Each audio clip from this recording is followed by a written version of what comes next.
Hi everyone, it's Taylor again from digitalnativesed.com, and today we're talking about Padlet. What is Padlet?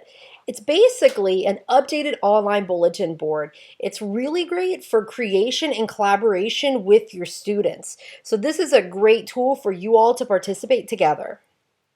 So who can use it? Well, you've got traditional digital classrooms and classrooms that are more traditional that don't have all of the technology. So a traditional digital classroom would be one where teachers have classroom technology basically. So it can be one-to-one, BYOD, or classroom sets, but in this format, each student would need access to an internet-enabled device, which isn't to say that teachers that don't have digital classroom technology can't use this. So in that instance, you could basically have teachers posting students' responses onto the Padlet, or you could have a student kind of act as your moderator recorder, and they could post the responses on the Padlet.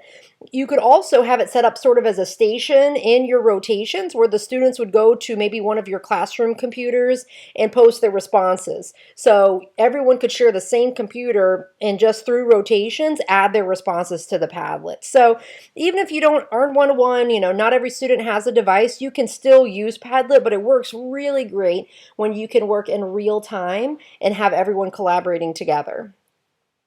So when should you use Padlet? Well, collaboration is the first thing that comes to mind because it allows you to so seamlessly share ideas and information with the class. You can also have them do reflections. So have the students stop at points in the lesson and post a reflection of what they've learned. They can be really short or they could be a paragraph long. That's one of the great things about Padlets is that there's a lot of flexibility as far as the length of the posts. For sharing ideas. So when you are working with your students and they want to share out things that they've been thinking about, it's really great because everyone gets to see the responses. Brainstorming is another great place. So students can post up something and other students can kind of use that to further their brainstorming, and you could do a lot with Padlet in that way. Flipping your classroom. So one of the things I was thinking about is if you send your students home to watch the video and prepare for the next day's lesson, you could embed some part of that homework to allow students to respond in Padlet.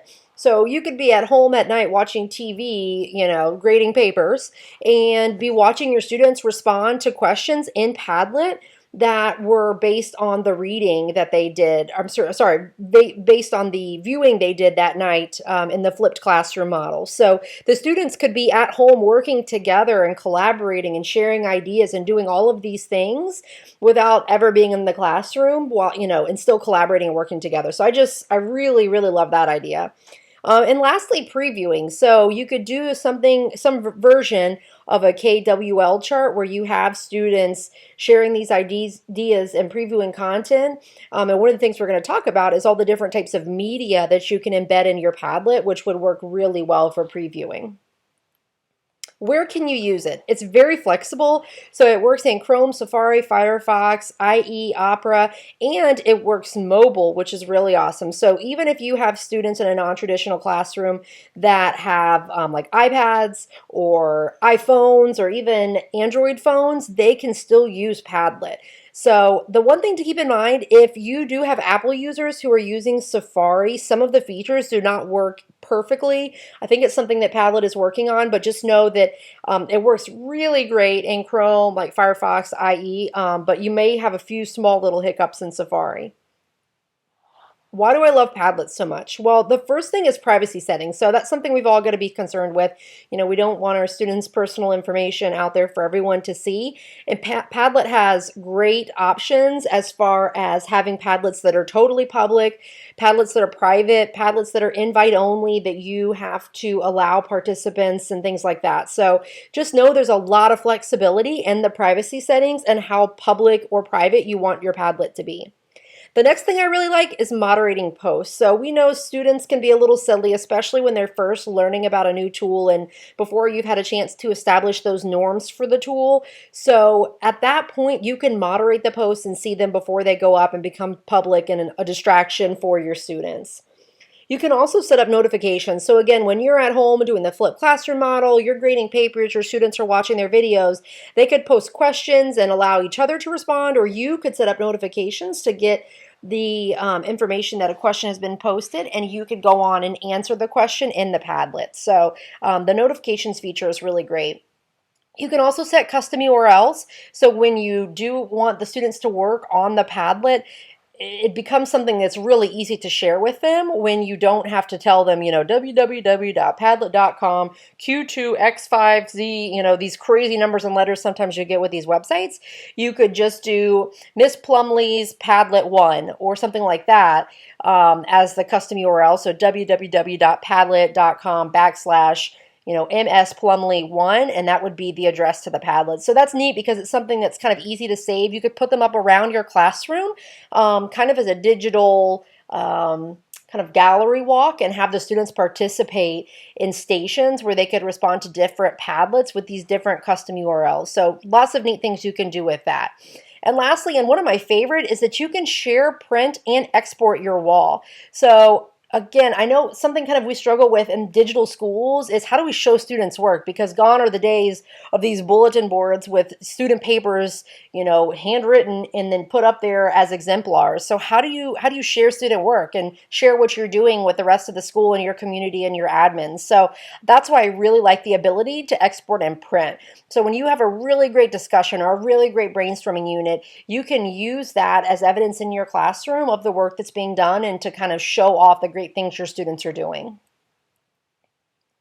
For our Marzano teachers, we've got a couple really great places where Padlet fits in. So identifying critical information is one. So you can have the posts, you can kind of highlight the ones that are really important to your students or the ones that are really on track with the new content that you're going to be learning. You could take your benchmark, pull out their critical content, and make those posts in your Padlet from which you build on later with your students. So really great way to use it with 6. You can also use it for previewing new content, 8. So you could put links to resources or different types of media in your Padlet that focus on the new content you're going to be using, and have students do an activity with that.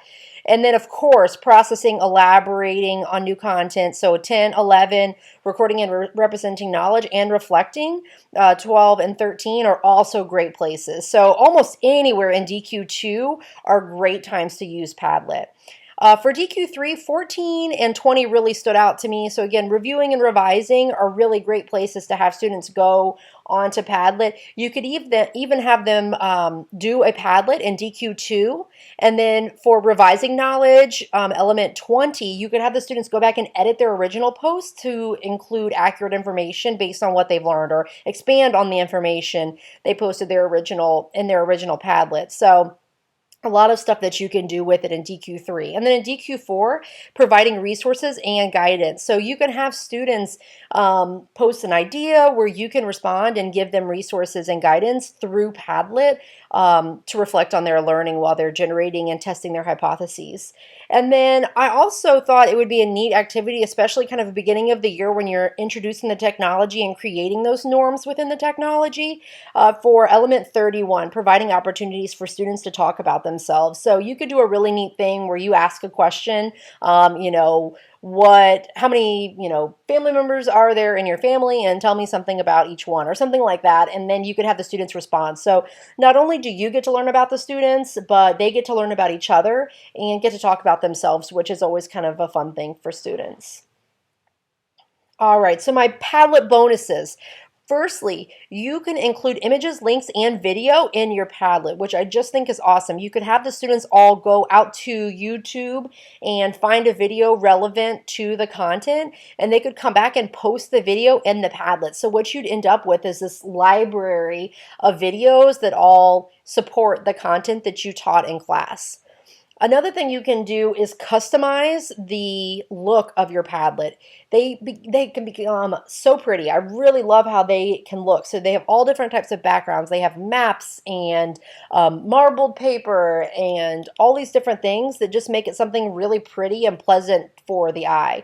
They also have different layouts. So I really like the organic layouts, but they can get a little messy, and it really depends too on your students. So I kind of just go in and kind of organize as they post, but I really like the organic layout. If you aren't able to moderate closely, maybe when it's a homework assignment and you're not actively in the Padlet with the students, you can set up a more organized graphical kind of organization of the Padlet where it kind of does it for you as you go. So there's some options there. And then my best bonus of all, number 3, it's totally free. So I love free resources. I love when teachers don't have to spend money to be digital and use digital resources, and Padlet is totally free. So how do you use Padlet in the classroom? Well, let's practice.